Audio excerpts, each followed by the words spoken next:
Hello, everyone. Welcome to today's American Community Media Weekly National Briefing. I'm Pilar Marrero, your moderator for today and co-producer of our weekly Friday briefings with my colleague Sunita Sorachi.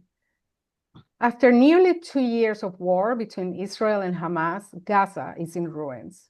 Over 60,000 people have been killed, 18,000 of them children, according to UNICEF. The majority of Gaza's 2 million residents have been displaced, left without home, clean water, or consistent access to food. For months, many have faced what international agencies now describe as catastrophic levels of hunger. Despite repeated denials by Israeli officials, the global consensus is clear. Gaza is on the brink of famine.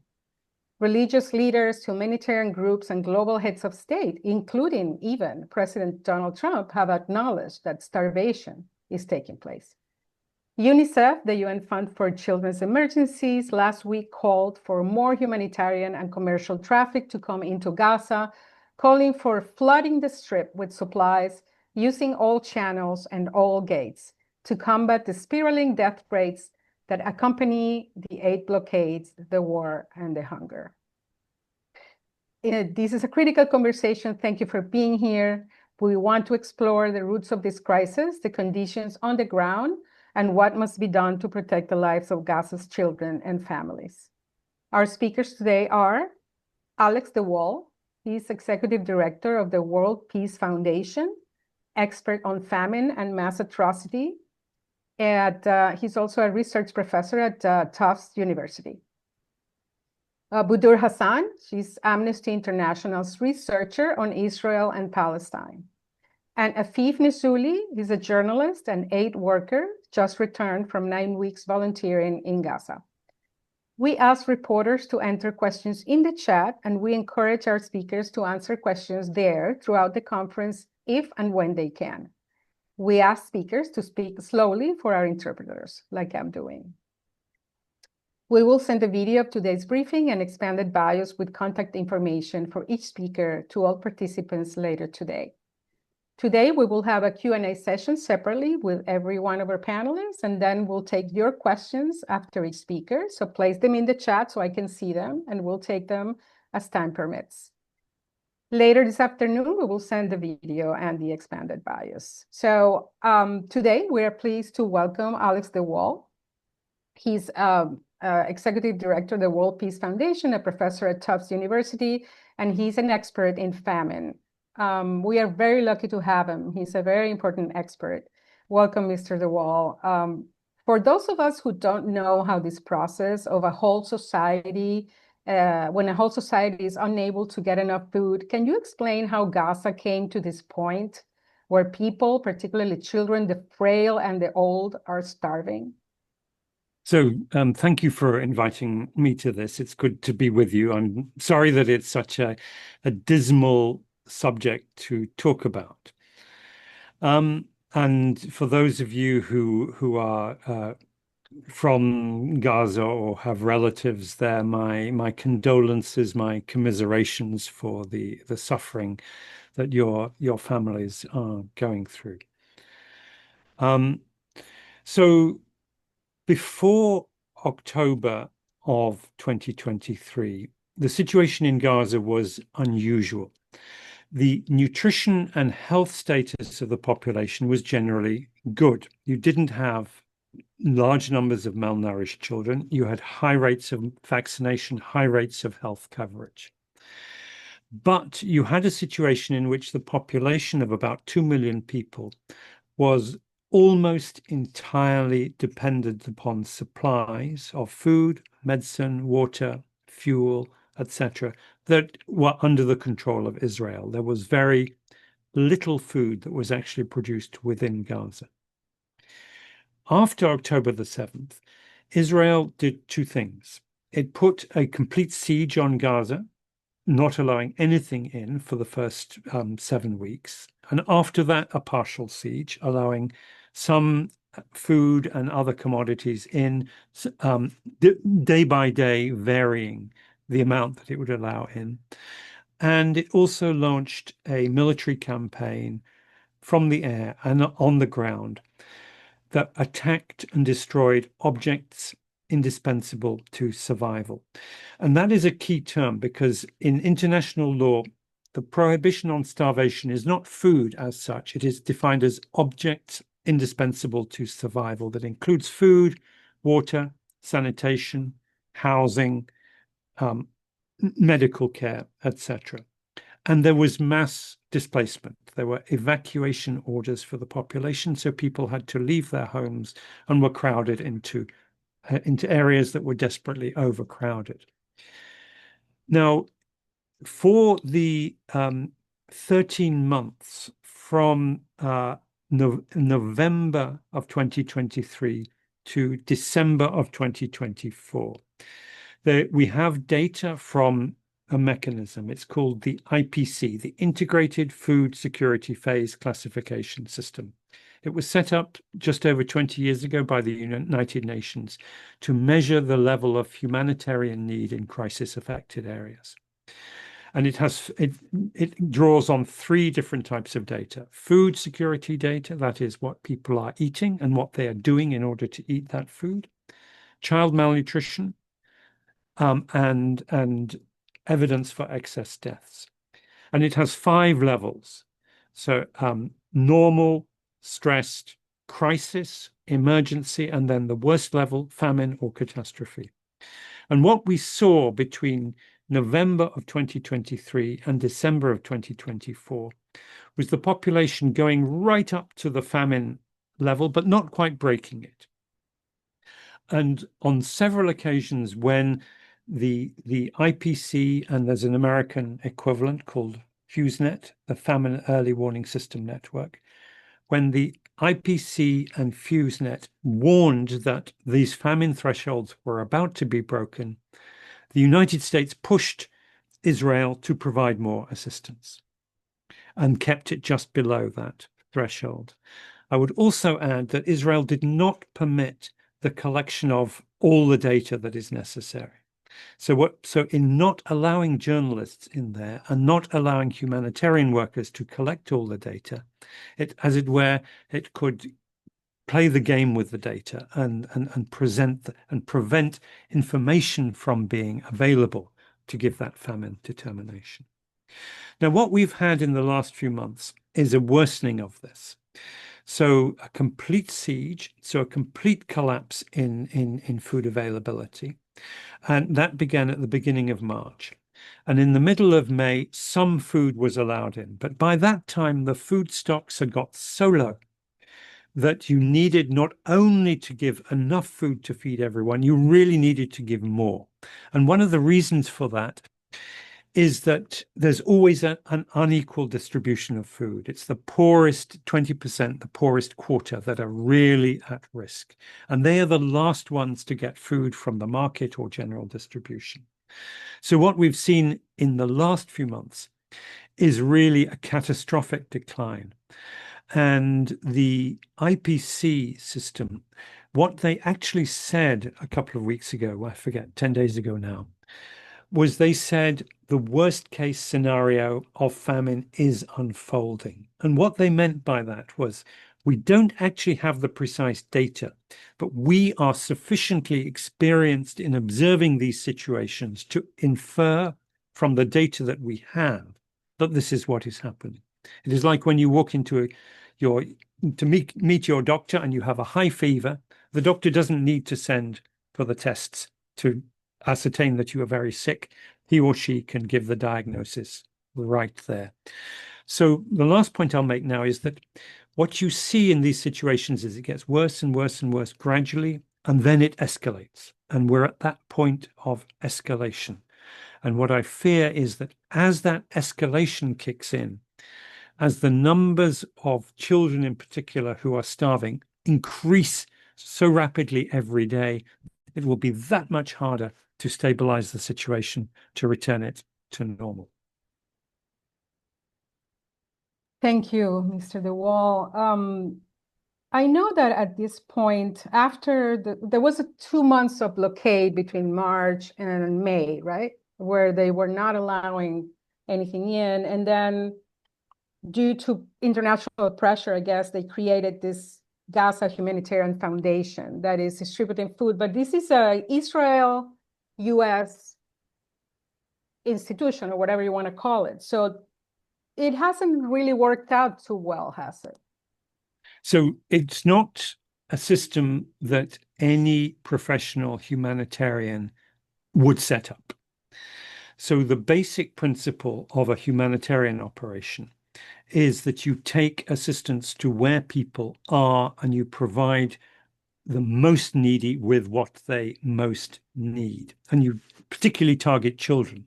And what the Gaza Humanitarian Foundation has done is the United Nations had about 400 locations, and it had a reliable system. So that system gave people the confidence that even if they were not getting food today, they would get it tomorrow, because the system was embedded with the community. What the Gaza Humanitarian Foundation has is 4 sites, and they are far away. Particularly 3 of them are in the far south of Gaza, and they're far away, and people have to go there. And the Gaza Humanitarian Foundation calls them secure distribution sites. Well, they are secure only insofar as the items are secure up to the point where they reach that place. There is no security for the people. More than 800 have been killed in trying to get it.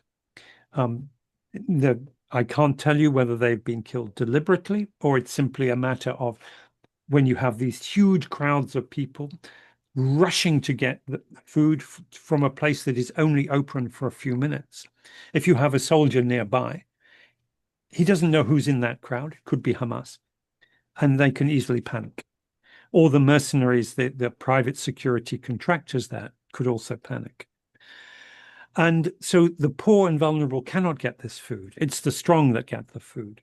And one point I think is very crucial about this, which is that Israel says it set this up because it did not want Hamas to get its hands on food. Now, and it had been alleging for months that Hamas was stealing food. We know from US government investigations that Hamas was not stealing food at scale. I'm sure that individual Hamas members may have been eating it, but they were not taking it at scale. The US has its reports on that.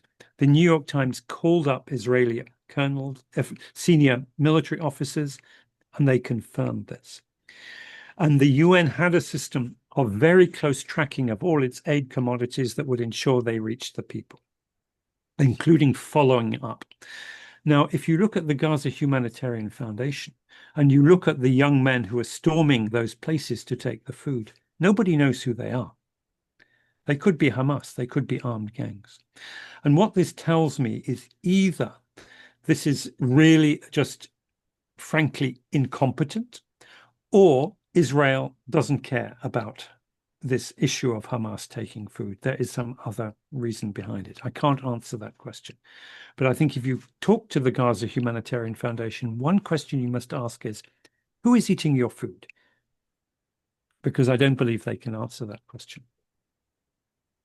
Thank you. Well, it's time to go to the chat to get some questions from the reporters. I think some of the questions are probably more likely to be for the other panelists. So for example, Sunita Kusarachi, my colleague, had a question. Sunita? Thank you, Pilar. Professor DeWall, this might be a bit of a naive question, but I'll ask it nonetheless. Traveling to food aid sites, as you mentioned, is dangerous for Gazans, and airdrops are somewhat fungible. It's unclear as to who's actually going to get the food. Could aid workers go door to door to directly to food refugee camps or door to door to distribute food and necessary supplies to ensure some level of accountability?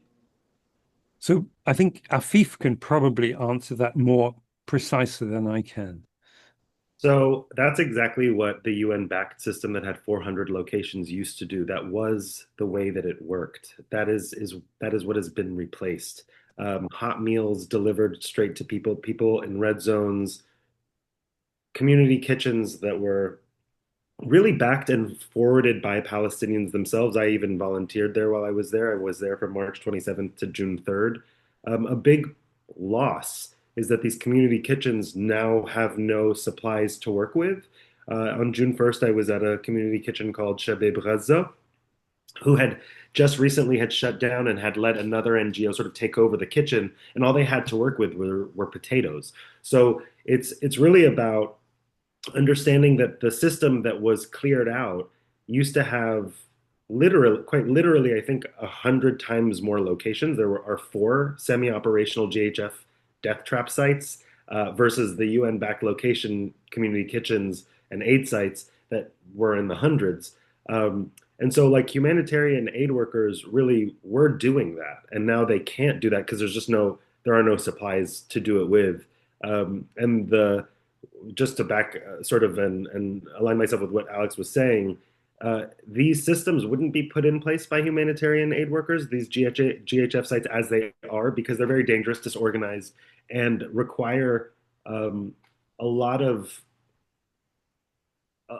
there's the mechanisms which make them work are not human. They're not of the ethos of humanitarianism, of equality and neutrality. They're really like sort of set up, in my opinion, purely as another wing and another strategy of sort of eradicating and really bringing a lot of pain to the people rather than relief. Thank you, Afif. Let's go to the chat again. Henrietta, do you want to ask your question, please? Henrietta Burroughs, and identify your media organization, please. Yes, thanks so much. East Palo Alto today. The Israeli government announced today that it would take over Gaza. What do you think of this announcement? Will this action exacerbate the current problems for Gaza residents? And is the current food system, was it set up to fail? Gaza City, you meant. They said they were going to take over Gaza City. Yeah. Alex?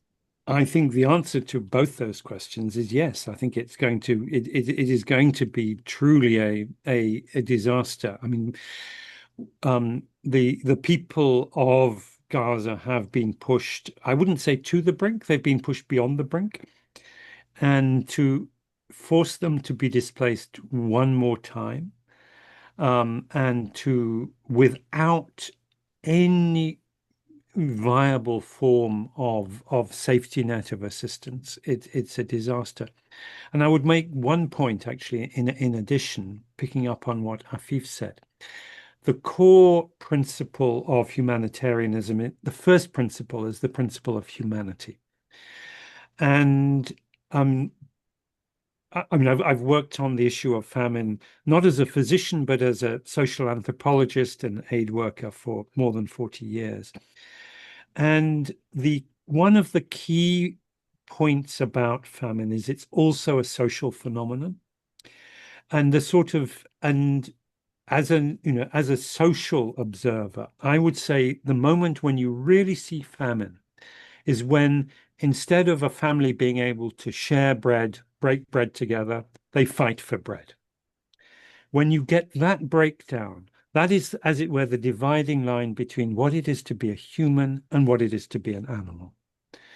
And I have on my bookshelf here, I have a dozen books which are memoirs about famine from Bengal in India, from the siege of Leningrad, from the Dutch hunger winter, from all in history from Ireland, etc. And one of the things that really comes out very strongly is the sense of humiliation, dehumanization that comes with starvation, when you are forced to behave not like a human being, treating others with respect, but competing, but doing dehumanizing things. And this isn't just a sort of spin-off. This is really central to what the experience is. In fact, just my last point on this, when I did my own field research in the 1980s in Sudan, the people of Sudan who were going through famine, in their own understanding, famine was partly a threat to their lives or the lives of their children, but fundamentally it was a threat to a way of life. They saw it as as the destruction of their dignified community. And if they couldn't have that, that really was what famine was doing. So when I see the reports and I listen to people from Gaza and I hear these words about humiliation, dehumanization, etc., this really resonates with with everything that we, as social scientists, historians, social anthropologists, how we understand famine. Thank you. There are so many questions in the chat. I hope we have time to take them on after everyone speaks. I wanted to introduce our next speaker, Budur Hassan. She's an Amnesty International researcher on Israel and Palestine, and she joins us from Ramallah. Ms. Hassan, thank you for being with us today. Can you briefly explain what your job as a researcher for Amnesty International entails, and what are you hearing from people regarding the hunger, the starvation? Yeah. So apologies for not being able to turn on my camera for internet connection problems. Yes. We at Amnesty have been investigating the situation. I myself, as an Amnesty researcher, have been investigating and documenting the situation in Palestine since 2022. I think the first thing I've worked on was a 3-day attack offensive by the Israeli forces on Gaza. That was 49 people were killed on those 3 days. And one sentence I think that continued to haunt me, and I felt like it was prophetic when everything restarted, in a sense, was one father whose child was seriously injured in a drone strike. He said, "This time we survived. We don't know what would happen next. We don't know if you'll find us alive next." Unfortunately, I have not been able to reestablish contact with this person.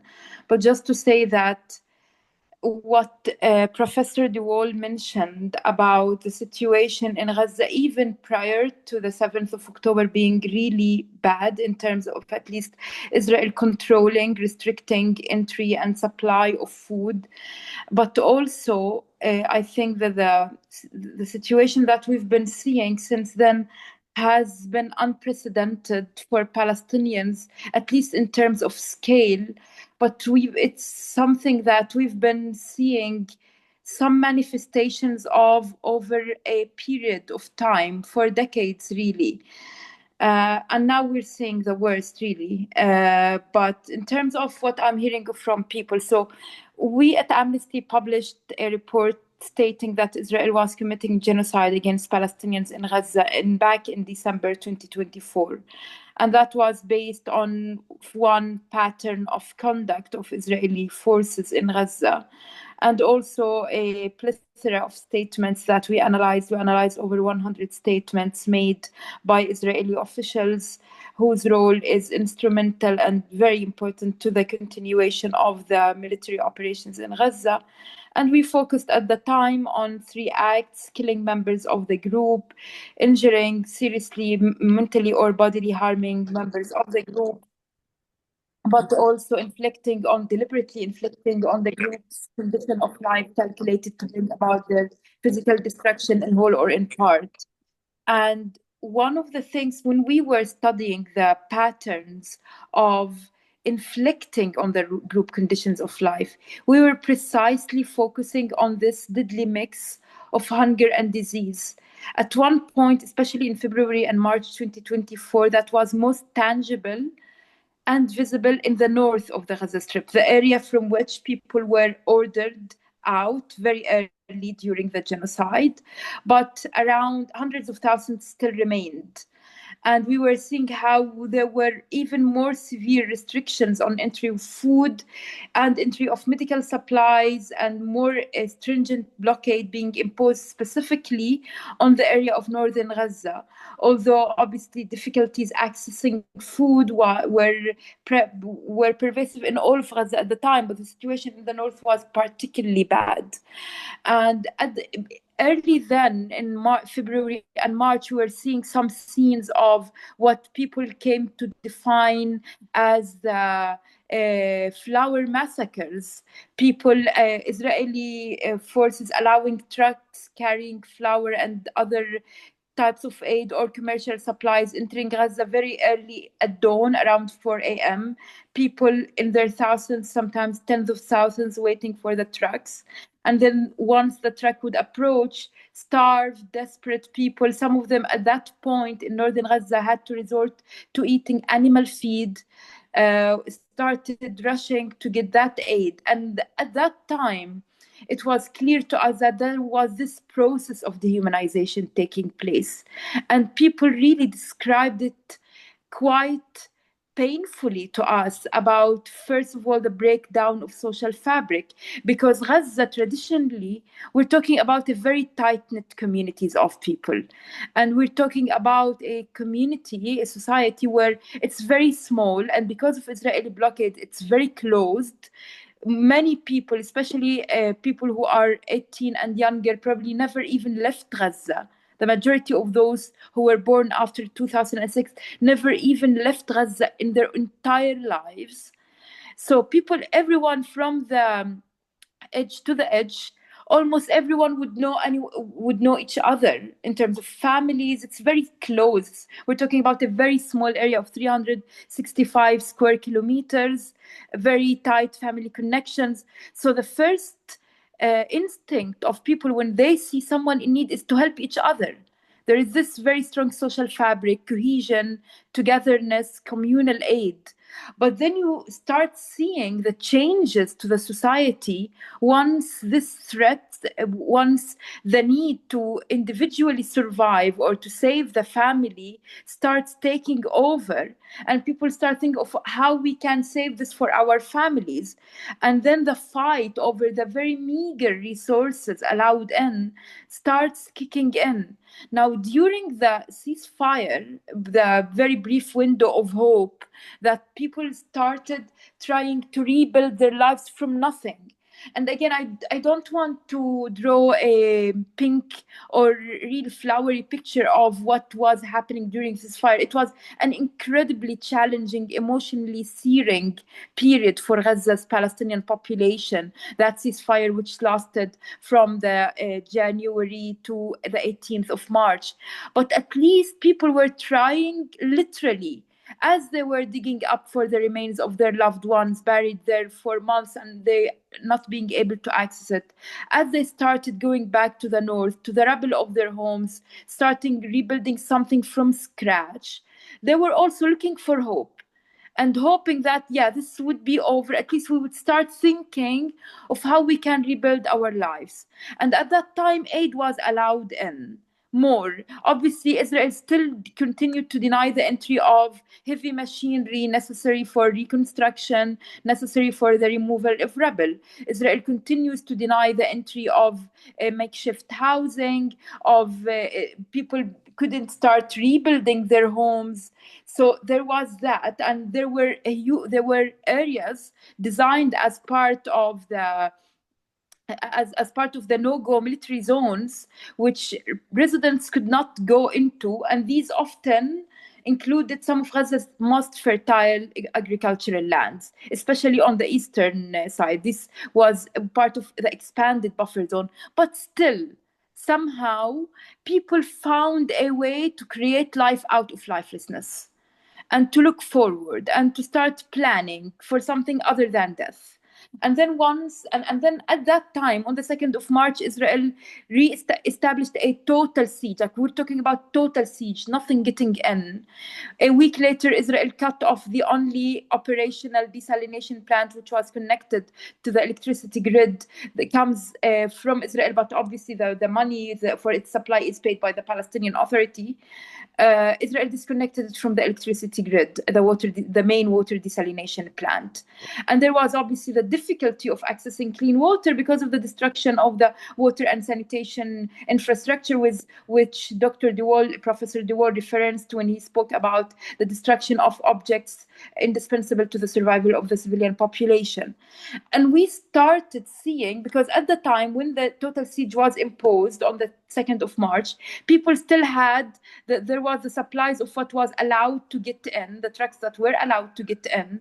So we started feeling the devastating conditions first when the war returned, because the 18th of March, the re-escalation of the genocide was one of the most horrific nights that Palestinians in Gaza ever lived, in terms of hospitals being overcrowded with people who were injured. We were talking about massively disproportionate and indiscriminate attacks on civilian housing, which left hundreds, just on the first, that day, more than 400 people, over 180 of whom were children, were killed on just one night. And then, but in terms of the impact of when we started feeling that, yes, there is a real fear that starvation may start kicking in, and not just in the north, was early April. We started receiving reports. We started interviewing doctors, especially working at pediatricians, doctors working at at some of the stabilization centers in the hospitals across Gaza City in particular.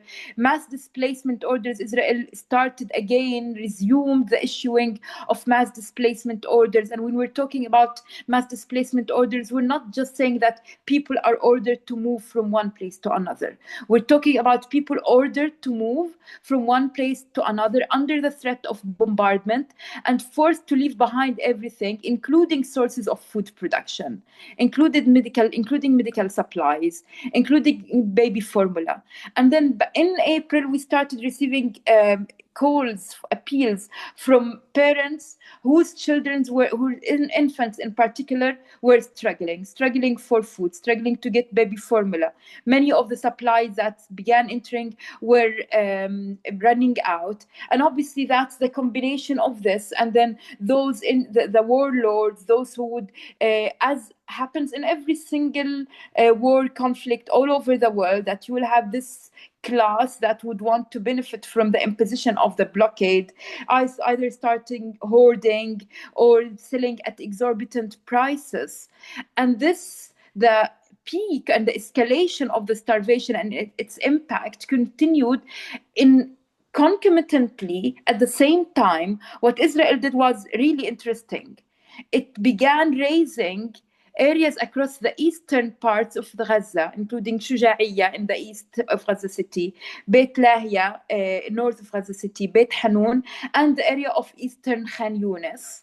These, we're talking about some of, again, Gaza's most fertile agricultural land, the main where people plant crops. Many greenhouses were destroyed exactly at the time that starvation reached its worst, that the denial of the entry of food continued. People at that time were kind of comforting themselves with the idea that at least we could access some of our tomatoes, at least we could access some of our vegetables, and that's what kept vegetables in the market. Okay, there is no meat. Some people could go rely on the fishermen who would really run huge risks just to fish, because it's very dangerous. It was dangerous even before the genocide for fishermen to try to get fish, but particularly after, because the real rich fishing areas were off limits for them, so they had to be close always to the port. Grazing lands or poultry farms were mostly destroyed by Israel. So that left people at least trying to get some vegetables. Some people planted, people who had seeds entering, there were some initiatives by farmers in order to alleviate the impact of starvation. All of this also was in tatters because of Israel's deliberate raising. And I'm saying deliberate because we're talking about areas that Israel had full military control over, and yet it began raising what had remained of these areas using heavy machinery or just manually laid explosives to destroy these areas. And even when the total siege ended, let's say it was eased on the 19th of May 2025, after nearly 78 days of total siege, what we saw is immediately it was replaced by this militarized aid system, which again that was the question: was it designed to fail?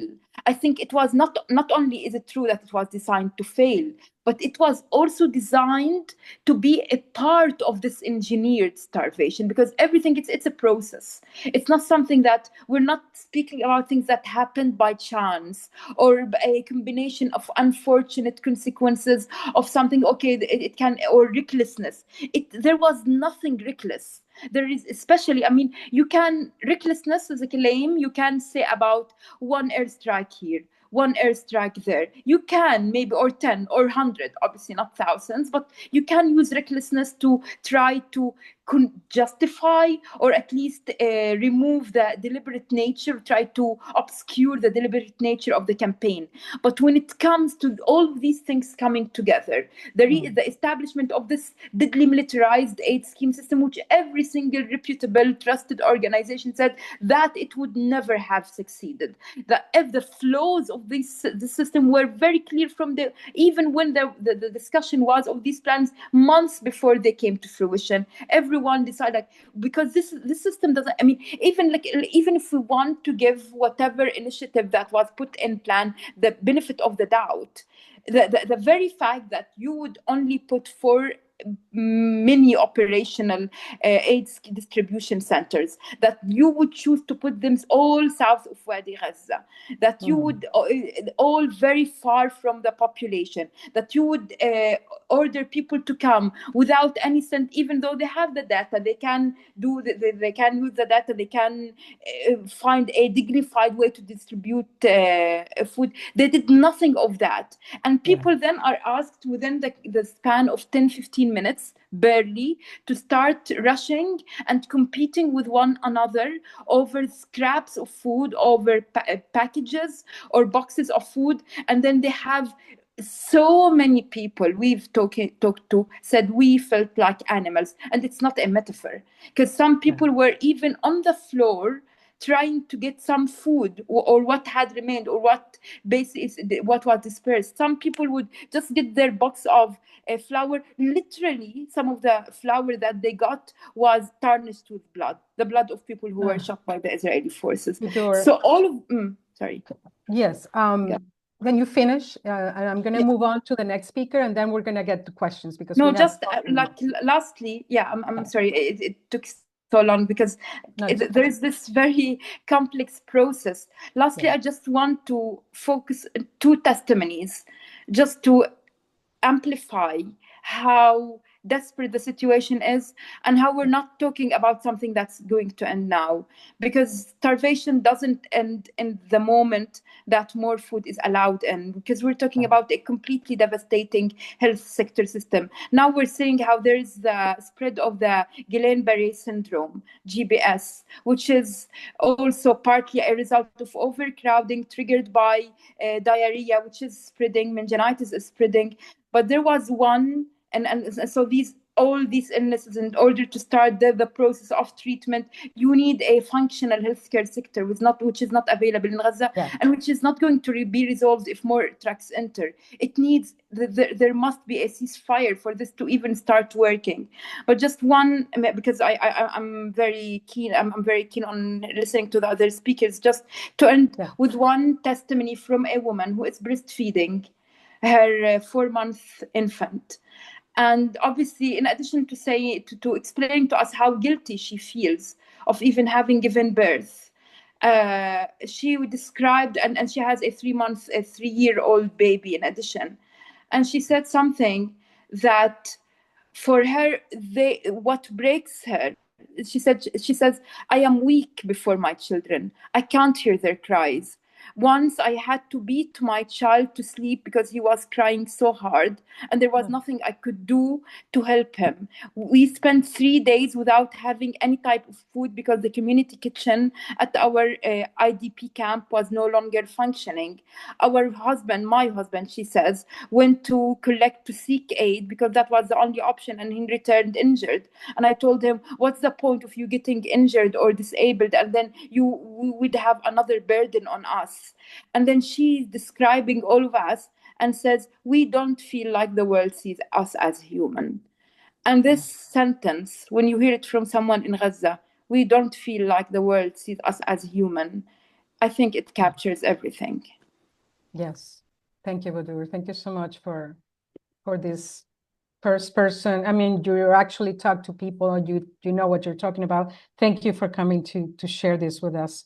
I wanted to move quickly to Afif Nesuli. He's a journalist that volunteers as an aid worker and recently spent 9 weeks in Gaza delivering aid as well as reporting in his off time. Afif, I had questions for you, but I'm just gonna let you go on and tell us, what do you feel you need to say at this point of your experience when you were So there? I just want to absolutely substantiate everything that Budur and Alex have said. Budur just gave us an extremely well, sort of a very good example of what I saw in person. I was there from March 27th to June 3rd. So by March 27th, people were rationing food. People were already hungry. I had a friend who had already lost 85 pounds, around nearly by now it's probably 100. He had gone from a larger man to a man with a face that is gaunt. I published all of this in The Intercept, and you guys can see pictures of him. I have a friend who's at 6 feet tall at 119 pounds. He is struggling because he can never find calories. Not everybody is given the same amount of privileges. So just to give you some clarity, I went in as a aid worker with GLIA. GLIA has been in Gaza for decades. I had been reporting on Gaza with The Intercept, and I had gotten so many sources and so many contacts before I had actually gone to Gaza. And one of them had HIV, and has HIV and is in the north and needed medication. What is little known is that the Hamas, quote unquote, Hamas run Ministry of Health was actually providing him HIV medication every 3 months for free for a long time. And he still gets that medication, but for the depots were being bombed. It was very, very touch and go. It was hard to know whether he would be able to get more medication. So he reached out, asking for sort of any coordinating help. And then as I published stories on him on social media anonymously, GLIA got in touch with me, said that they could probably get a convoy of medication to him in Gaza City. And that kind of began the relationship between the two of them and my reporting of them. And then GLIA eventually asked if I would, consider volunteering as a logistics coordinator, since I had some experience coordinating already in Gaza, and they would totally understand if I wanted to report on in the off hours, but absolutely couldn't sort of say that out loud while I was there, because I was just sort of a humanitarian aid worker, and Palestinian journalists were doing the job that I didn't need to do their job for them. What we needed was people on the ground helping. So with everything that you've heard today, I can substantiate that with doctors at Nasser and Al-Aqsa that I was working with every day, who saw their patients struggling with explosive injuries while also being skin and bones, right? So you're talking about people being pulled out of rubble or getting shot at, or a drone quadcopter hitting them, but they're already also skin and bones by the time it's April. By the time it's April, I'm doing interviews on Al Jazeera or whatever, what have you, telling sort of stats like 83% of the farmland is not cultivatable. 83% of fishing fleets are destroyed because of Israeli destruction. Like, we are living and breathing, while I was there, living and breathing, understanding what that looks like. What that looks like is the market price for tomatoes is skyrocketing. Like, what was once like a kilo of onions is now like a kilo of onions was once like $3. Now each onion is like its own like $3, right? Like each.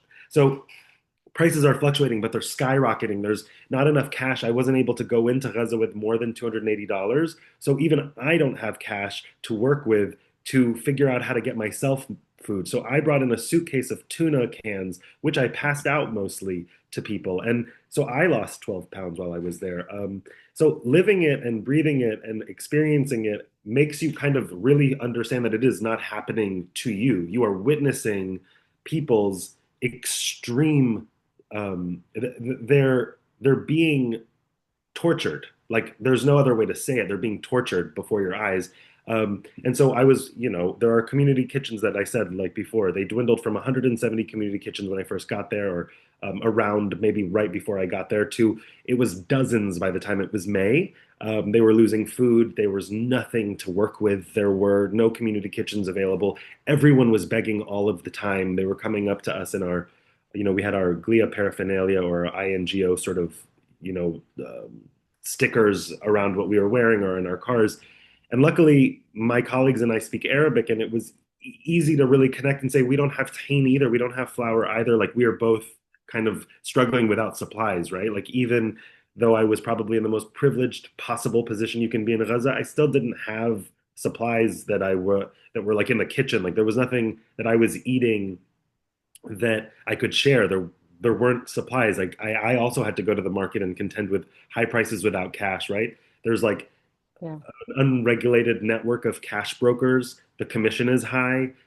The problems seemed like they were coming from every direction and that they were intentional, like Budur said. Like the whether it was the fact that there was only so much fresh produce or the fact that there was nothing on the market beyond cans of, very tuna cans that were $10 each or $15 each, flour that was hundreds of dollars to get, and then eventually there was no flour, and then eventually the GHF came, and then I had sources and colleagues trying to get food from the GHF and being shot at, having family being shot at, seeing patients at Nasser being shot deliberately in the back, seemingly sniped, right? Doctors had exorbitant amounts of evidence that showed that these were not accidental snipe shots. Like these were either, trying to corral people by shooting into the crowds, like sort of raining shots in, or they were very deliberate shots.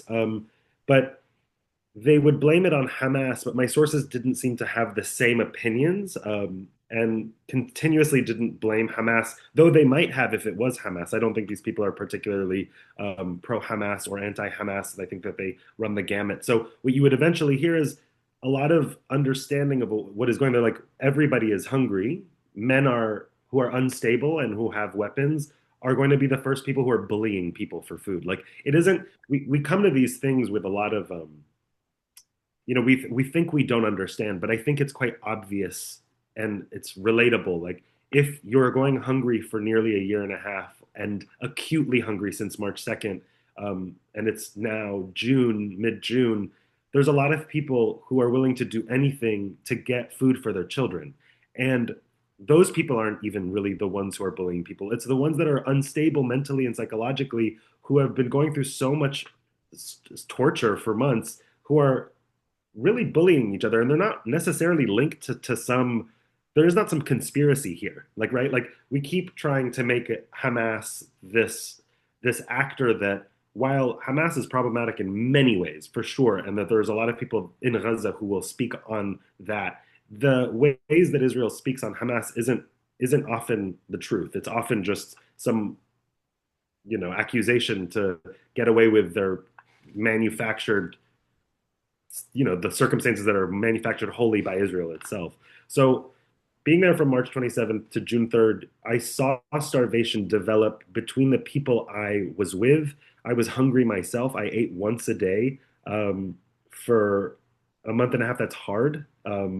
But it's a lot easier than eating once every few days, which is happening now for people that I know. And it's just like everyone has said before me, the amount of the task of rebuilding and giving reparations to the circumstances much more than just food.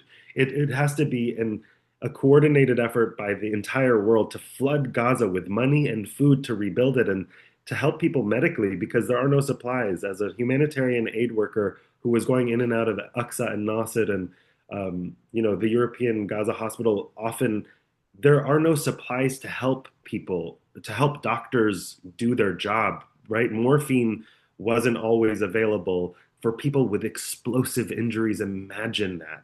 The amount of pain people are just having to sort of deal with because they are hurt. I mean, the ways in which 20-year-old men are tasked with being the civil defense forces, just sitting with them and talking to them about their day-to-day and having to understand that they have to run into a site that has just been bombed and try to save as many people as possible within a certain amount of time before the second airstrike might hit the same area.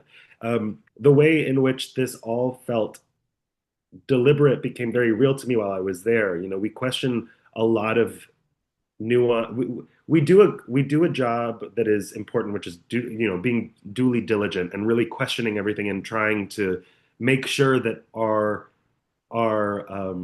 maybe our accusations or our statements or the way that we see this happening is fair. But the truth is that when you're there, there's nothing about this that is fair. It is a genocide. It is intentional. There are several things happening at once on purpose, and there is a result of one group of people being tortured and eradicated. And I think that having been there and coming back, I think the one thing I really want to hit home is that there is amidst all of this torture, amidst all of this pain, amidst all of this, Palestinians are still finding ways to be there for each other and fill in gaps that are impossible to fill. And I think that it is important to understand that when we come to this story, we come to it a lot of when I say we, I don't mean us as journalists, because I know that we are definitely far ahead of our audiences in terms of understanding what is going on because of our research. But we often come to this Palestine, we come to the story at a picture of a dead body. And I think that it's really tragic because all of these people are having vibrant experiences with one another, and it's being stolen. Like the beauty of Palestine is being stolen. And I think that we need to speak about it in that way, from that framework, that there is constantly, within every second that passes, more of Palestine is being robbed of itself. And there is so much vibrance and so much life and so much thankfulness and so much generosity happening every second there, that I think that it is a tragedy in and of itself to come to this subject from a place of just knowing how Palestinians are dying rather than knowing how Palestinians are living. Thank you, Afif. Okay, we have 8 minutes left. There's so many questions. We're not going to be able to get to them. But I think we need to talk about what should be done, what needs to be done. One thing that you have argued, Professor DeWall, is that starvation imposes a moral imperative that transcends politics. When you talk about this issue, when I post about it in my social media, my Jewish friends who are supportive of the state of Israel get upset and they say, well, but Hamas inflicted, all of these hostages and all of these killings, and they post this information. They say starvation is not happening. It's really alarming to see that people are in this kind of denial, because of course they have their own point of view. But how should we deal with this issue? How as community journalists, as journalists who report to our own audiences in the United States, how should we deal with this? So several points. Of course, two things can be true. Hamas can be terrible, and Israel can be terrible. So, what Hamas did on October 7th was unforgivable. The way it has treated hostages is also unforgivable. It doesn't, but why should the population of Gaza be punished for what Hamas did? It's just, I'm from a Jewish background myself. I'm from a Jewish family, and my values that I was brought up with, where my father, my grandmother, my great-grandfather, my great-great-grandfather, over generations, we had been displaced. We'd been victims of pogroms in Russia, of victims of the Nazis. And the values I was taught was that meant you had to stand up for humanity. And that was why I went to Sudan in 1984, in order to work with refugees and people who were suffering starvation. And I worked, personally. I risked my life to fight against the Islamists who are committing genocide in Sudan. And then to be told that I'm anti-Semitic because I'm doing the same thing, applying the same standards to Israel, I think I cannot accept. So the two things can be true. What needs to be done? If Israel has nothing to hide, it should allow in the journalists. It should allow in those who can gather the information. And then we will see who is telling the truth and who is lying. And what needs to be done? I mean, there are many famines around the world which are the responsibility of warlords, governments that are brutal, etc., etc. And Israel is not an exception in that regard. What is unusual, what is unique, is there is no other situation in which you have an aid system of the United Nations that has the resources, the capacity, the plans, the skills, everything which can act and solve and move. And to not allow it to do that it's criminal. There is no other way of describing that except as criminal. Last point, which is that the terrible tragedy is that had that system been activated fully in May, it would have prevented the current situation. Now we have two things. We have this escalating number of children with severe acute malnutrition who need to be in hospital. We need, intensive care units across Gaza. We need, the type of hospital care that I live in Boston, that you can get at Boston Children's Hospital, or you can get in Tel Aviv, transplanted to Gaza, en masse. That isn't going to happen through food. And the other problem is that when you get this degree of social chaos and breakdown, then it is even harder to put in place the basic infrastructure.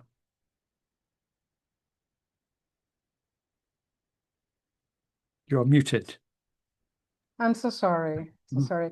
Badur, Hassan, I hope you're still with us. What would you have us do? Journalists working for community, newspapers, television, radio, online, here in the US, what would you have us do to shed light on this? What would you like for us to do?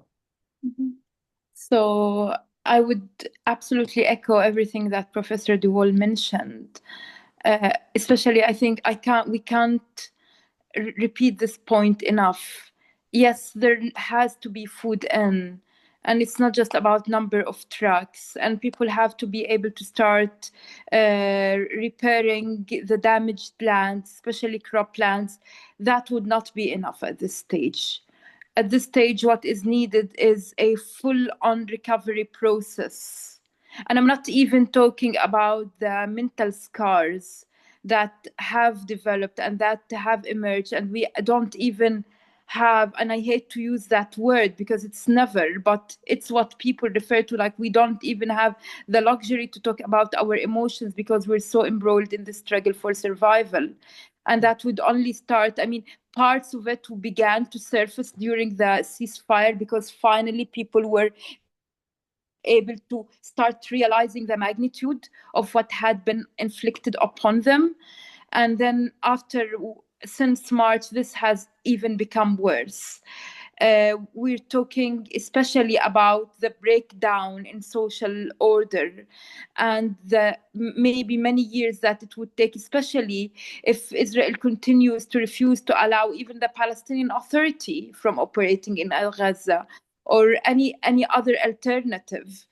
I think also just one, and this is really important, and this is what journalists can and must do.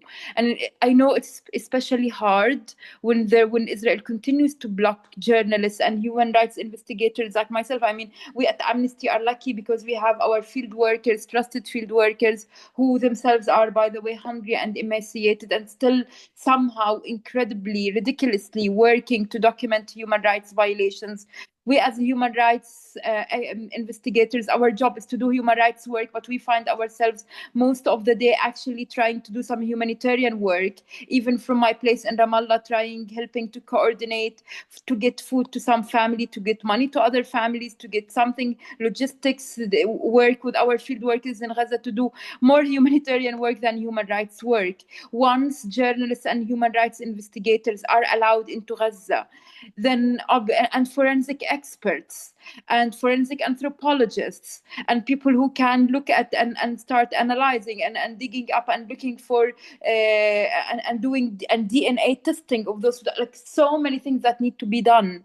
But in terms of what journalists really need to do, there are so many different voices in Gaza that all need to be captured. Between March and early May, there were thousands of people protested in Beit Lahia, both against Israel genocide, but also against the practices, authoritarianism, corruption of Hamas as well. Beit Lahia, this beautiful city once called the city of cherries and berries, this city was completely flattened by Israel. And people were completely displaced, even though these people repeatedly came and said, we wanted peace, we wanted Hamas out. Many said we wanted Hamas out. And the city was completely razed. It was displaced in mass in May. And it's almost no longer, like there's not, very few homes in Beit Lahia are still standing. I think it's an imperative, a moral imperative on everyone covering Gaza to reflect this full spectrum of Gaza's humanity, and especially, and please, and we need really to be careful when doing this on balancing, because it's really important to accentuate the level of destruction. And yes, we need to be uncomfortable. People need to see the uncomfortable images, even though they are graphic and it may pain them. Imagine if you are seeing them and getting emotional. What's about living them? But also, please respect the dignity of people in Gaza. That's so important. Like when we do the stories, when we write, when we cover, when we speak to the people, it's so easy. People keep saying, we are not beggars. We were forced to beg, but we are not beggars. And this insurmountable attempt by people to just preserve what is left of their dignity. And we really need to respect that. We really need to talk about respect. We need to use the right word. It's not a food crisis, it's starvation. It's not a war between Israel and Hamas, it's a genocide.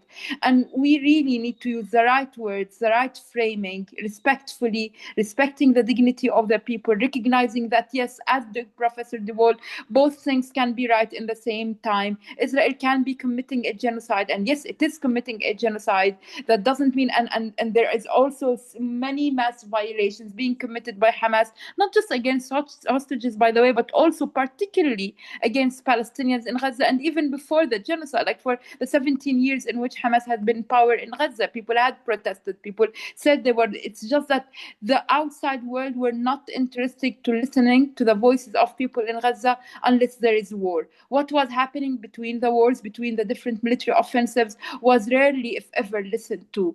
And this is, I think, our obligation, like even once, and let's hope it comes soon, when the bombs cease to fall, when the situation, at least in terms of materially, improves, we have to keep our eyes on Gaza. We cannot afford to forsake this, because the implications, especially if Israel goes on with this plan to quote unquote take control, it's already in control, but at least ground control over Gaza City, where 1 million people live, where it's the very last remaining place for all those displaced from the north, the devastating consequences. It will take decades for people to heal, if at all, and we really should not forsake that. This should not become just any other journalistic trend. We really have to keep following with the stories, keep documenting, and I think, yeah, this is our moral obligation, and keep saying it. Like, it's not just a moral imperative on countries to stop what Israel is doing, it's a legal imperative. Countries that continue to allow to supply Israel with arms risk complicity in genocide and mass human rights violations, including war crimes, because starvation as a method of war is a war crime. So there is, in addition to the moral obligation, there is the legal obligation on these countries, and accountability, like even allowing more food and recognitions, whatever, they can never, ever, ever be alternatives to true justice and accountability. Thank you, Budur. Thank you so much. We are over time. Quick, 30 seconds, Afif, you have the last word. Yes, advice for your colleagues. Yeah, I echo Budur for sure. There's a matter of respect when you're talking about this circumstance, which is genocide. It's genocide. It's not a war. It's using your language very clearly and carefully, and also reaching out to Palestinians and amplifying their voices. You can't do that enough. Like, you can't really, really, really tell this story without a lot of sources being the voice of your stories. Like, reach out, treat people with dignity and understanding that you would be in their position if the circumstances were switched, right? And think about how you treat the story as though you can relate to these people when you talk to them. I think that there's nothing more I can say than reaching out to Palestinians and amplifying real people in Gaza so that you can understand what their experiences are like on an intimate level. There is no other way to describe what's going on in Gaza without their voices being sort of front and center. Thank you for all your voices and your knowledge and your everything that you've shared with us today. This was a very important briefing, and we appreciate Alex, we appreciate Badur, and we appreciate Afif being with us and helping us do a better job of reporting on this topic. It was good to see you all.